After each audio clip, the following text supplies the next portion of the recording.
शदीद किस्म की गर्मी होती है। इवन हमारे जो मोबाइल होते हैं वो काम करना छोड़ जाते हैं, इतनी शदीद गर्मी होती है। और मैं आपको ये बताना चाहूँ कि खान साहब जिस अंदर सेल के अंदर रह रहे हैं, एक छोटा सा सेल है, उसकी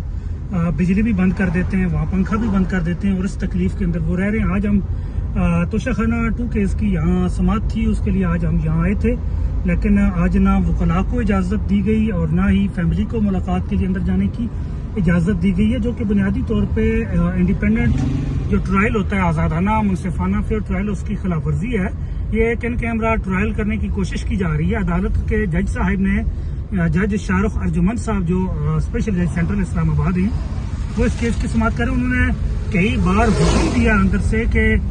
वकला को और फैमिली को भेजा जाए, लेकिन 26वीं आईनी तरमीम के बाद हालत ये हो चुकी है कि जज साहब का हुक्म जो है वो एक पुलिस एहलकार तक नहीं मान रहा और उसने 4-5 घंटे फैमिली को और वकला को यहाँ बाहर गेट पे रोकर रखा, जबकि प्रोसिक्यूशन की टीम बगैर किसी रुकावट के वो अंदर जाती रही है। तो ये बुनियादी तौर पे एक नाजायज़ किस्म का ट्रायल करने की कोशिश की जा रही है और ये जिस तरह इस ट्रायल को ले जाने की कोशिश की जा रही है कि खान साहब से मुलाकात ना हो, खान साहब की उनके वकला से मुलाकात ना हो, ताकि एक तरफा ट्रायल चलाई जाए, फैमिली से मुलाकात ना हो, उनकी सियासी रफ़का से मुलाकात ना हो, ताकि जो सियासी तहरीक का ऐलान किया हुआ है, आइन की बालादस्ती, कानून की हुक्मरानी,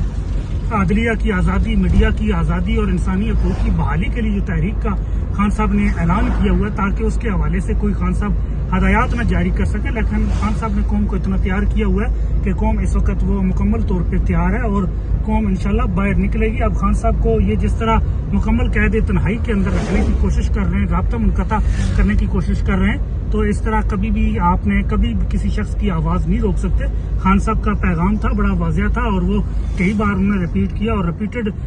सूरत में भी वो अवाम के पास, उनकी कारकुनान के पास, उनकी पार्टी के पास पहुंच चुका है। सर, ये तोशाखाना 2 जो केस बना हुआ है, तोशाखाना इससे पहले चला, उसमें खान साहब बरी हो चुके हैं, अब तोशाखाना 2 जो है ये क्या है सर, जरा इसके बारे में? देखिए, ये तोशाखाना केस की सीरीज कायम की गई है।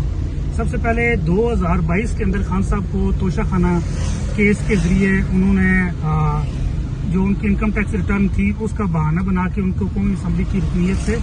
ये अक्टूबर 2022 की बात है, उसके अंदर उन्होंने सजा सुनाई, नायल किया।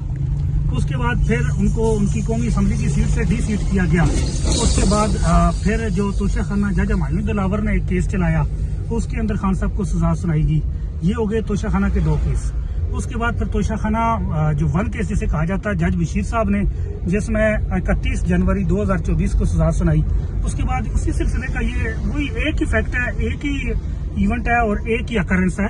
और उसी के ऊपर मुख्तलिफ केसेस बनाए जा रहे हैं, जो कि आइन के आर्टिकल 13 के, सेक्शन 403 ज़ाब्ता फौजदारी के और सेक्शन 18 जो नैब ऑर्डिनेंस है उसकी वाज़ेह तौर पर खिलाफ वर्जी है कि नो वन कैन बी, किसी भी शख्स को किसी भी जुर्म के अंदर दोबारा से सजा नहीं सुनाई जा सकती और जिसका ट्रायल किया जा चुका हो। तो ये डबल जुबल्टी है और ये आइन की बड़ी वाज़ेह खिलाफ वर्जी की जा रही है। सर, ये पिछले कितने टाइम से खान साहब की फैमिली हो गई या खान साहब की लीगल टीम हो गई, वकला हो गए, इन लोगों को मिलने नहीं दिया जा रहा? ये गुज़िश्ता 6 माह से ना उसके बाद ये बड़ी रुकावटें पैदा कर रहे हैं और ये कोशिश हो रही है कि फैमिली की, वकला की, सियासी रफ़का की, अक्टूबर के बाद, तो अक्टूबर 2024 के बाद सियासी रफ़का की मुलाकात खान साहब से नहीं हो सकी। और इसके बाद जो फैमिली की है 3.5 साल से, उनकी हमशीरा हलीमा खानम को मुलाकात से रोका जा रहा है और फिर का बहनों को मुलाकात से रोका जा रहा है और जो मुलाकात का वक्त दिया जाता है वो बहुत कम है और वकला को भी गुज़िश्ता 3 महीने से मुसलसल रोका जा रहा है। ये हमारे साथ खालिद यूसुफ चौधरी साहब थे। जिस तरह इन्होंने बताया कि तोशाखाना के जो केसेस हैं बोगस, उनकी एक सीरियल चल रही है। पहले तोशाखाना था, उसमें खान साहब को नाअहल करके वजारत उज़्मा से हटाया और अब ये तोशाखाना 2 जो है ये पिछले कई माह से इसको लगा ही नहीं रहे थे और बलाखिर ये लगा, तो अब इसकी ट्रायल कोर्ट में जो केस चल रहा है उसमें फैमिली को और ना ही वकला को इजाज़त दी जाती है।